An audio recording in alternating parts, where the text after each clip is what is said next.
Assalamualaikum warahmatullahi wabarakatuh. Halo teman-teman semua, perkenalkan nama saya Lailia Ramadhani, NIM 1810221003, jurusan Pendidikan Bahasa dan Sastra Indonesia, Fakultas Keguruan dan Ilmu Pendidikan Universitas Muhammadiyah Jember.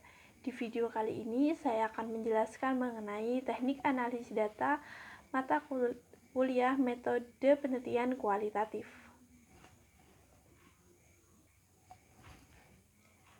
Dalam video kali ini, saya akan menjelaskan mengenai judul penelitian saya dan juga pokok permasalahan dalam penelitian saya, yang kemudian alasan mengapa saya mengambil penelitian ini, yang kemudian yaitu teknik analisis data yang akan saya gunakan dalam penelitian ini, yang kemudian yaitu sumber data dan juga data yang akan digunakan untuk analisis data, yang selanjutnya yaitu rangkuman mengenai materi metode penelitian kualitatif. Namun dalam pembahasan kali ini ada 4 hal pokok yang akan saya jelaskan. Yang pertama yaitu mengenai alasan atau latar belakang mengapa saya mengambil judul penelitian ini. Yang kemudian yaitu teknik analisis data yang akan saya gunakan untuk analisis data yang sudah saya peroleh dalam penelitian ini. Yang kemudian itu sumber data dan juga data yang akan saya gunakan dalam penelitian ini. Yang terakhir yaitu mengenai rangkuman mata kuliah metode penelitian kualitatif.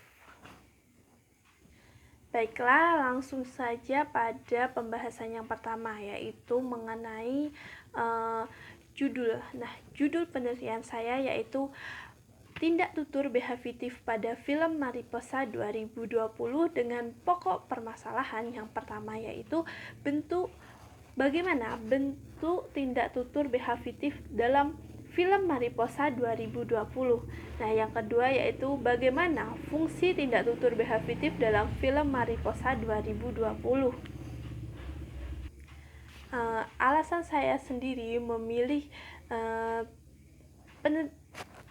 judul penelitian ini yaitu yang pertama yaitu saya menggunakan pendapat dari Austin, yaitu mengenai teori tindak tutur. Nah, teori tindak tutur ini jika saya menggunakan dalam teorinya terdapat tindak tutur ekspresif. Nah, behavitif itu sama halnya dengan ekspresif, namun lebih luas jangkauannya. Yang kedua, mengapa saya mengambil mengenai sumber yaitu film Mariposa, karena film Mariposa ini merupakan film yang ditunggu-tunggu pada tahun 2020 dengan yang memainkan perannya itu Angga Yunanda yang juga Adisti Jara, yaitu artis yang naik daun. Maka dari itu, dari cerita yang anak SMA dan juga sangat ringan dengan perbedaan sifat yang berbeda antara keduanya dengan ekspresinya yang menarik, saya tertarik untuk menganalisis dengan film Mariposa ini, seperti itu. Yang kemudian teknik pengambilan data. Nah, teknik ini saya menggunakan yang pertama teknik dokumentasi, teknik SIMA, dan juga teknik catat. Nah, teknik dokumentasi sendiri saya akan meng-screenshot mengenai tindak tutur yang ada dalam video film yang sudah saya unduh sebelumnya. Nah, kemudian setelah dokumentasi saya melihat semuanya, saya akan menyimak semua tuturan-tuturan yang terdapat dalam film Mariposa 2020. Nah, setelah saya menyimak, saya akan mencatat bagaimana tindak tutur behavitif dalam film Mariposa, yang kemudian akan saya berikan, saya akan membedakan dengan kode-kode tindak tutur behavitif apa saja yang terdapat dalam film tersebut. Nah, yang selanjutnya yaitu sumber data dan juga data. Nah, sumber data yang saya gunakan dalam penelitian saya ini yaitu dari film Mariposa tahun 2020, karya dari sutradara Fajar Bustami yang setelah menggarap film Dylan sebelumnya. Nah, di tahun 2020 yaitu menggarap tentang film Mariposa 2020 yang dibintangi oleh Angga Yunanda dan juga Adisti Jara, yang sudah membintangi film Dua Garis Biru sebelumnya yang juga booming seperti itu. Dan data yang saya gunakan dalam penelitian ini yaitu mengenai dialog-dialog yang ada dalam film Mariposa 2020 yang mengandung tidak tutur behavitif dan juga tidak tutur yang terdapat tidak tutur behavitif seperti itu.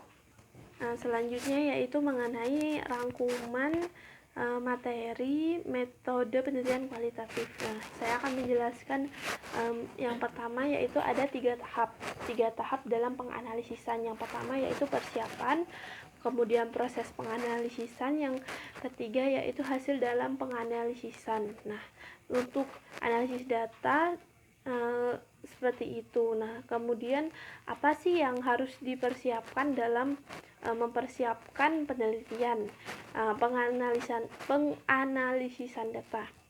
Yang pertama yaitu kita harus menentukan permasalahan. Nah, apa sih yang akan kita analisis? Nah, kita fokuskan dulu permasalahan tersebut, kita mau menganalisis apa. Nah, yang kedua yaitu merumuskan butir pertanyaan. Nah, dari butir pertanyaan tersebut kita bisa membatasi permasalahan apa yang akan kita cari nanti. Nah, yang ketiga yaitu menentukan pustaka, di mana kita akan menentukan sumber-sumber yang akan kita gunakan dalam penganalisan data nanti. Nah, yang kedua yaitu proses penelitian. Nah, dalam proses penelitian juga terdapat beberapa hal. Yang pertama, kita harus menentukan data dan juga sumber data yang akan kita analisis. Nah, setelah kita menentukan, kita bisa menganalisis data tersebut.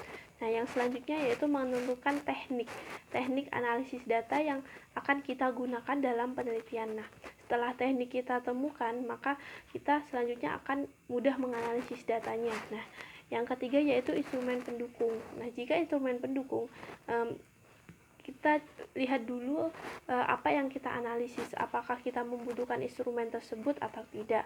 Contohnya instrumen penelitian pendidikan biasanya menggunakan instrumen seperti pendukung seperti kuesioner dan juga yang lain, atau Google Form kalau sekarang. Nah, yang keempat yaitu menghimpun data yang sudah kita analisis atau kita ambil dari sumber data, kemudian kita himpun data tersebut dan juga dianalisis. Nah, selanjutnya yaitu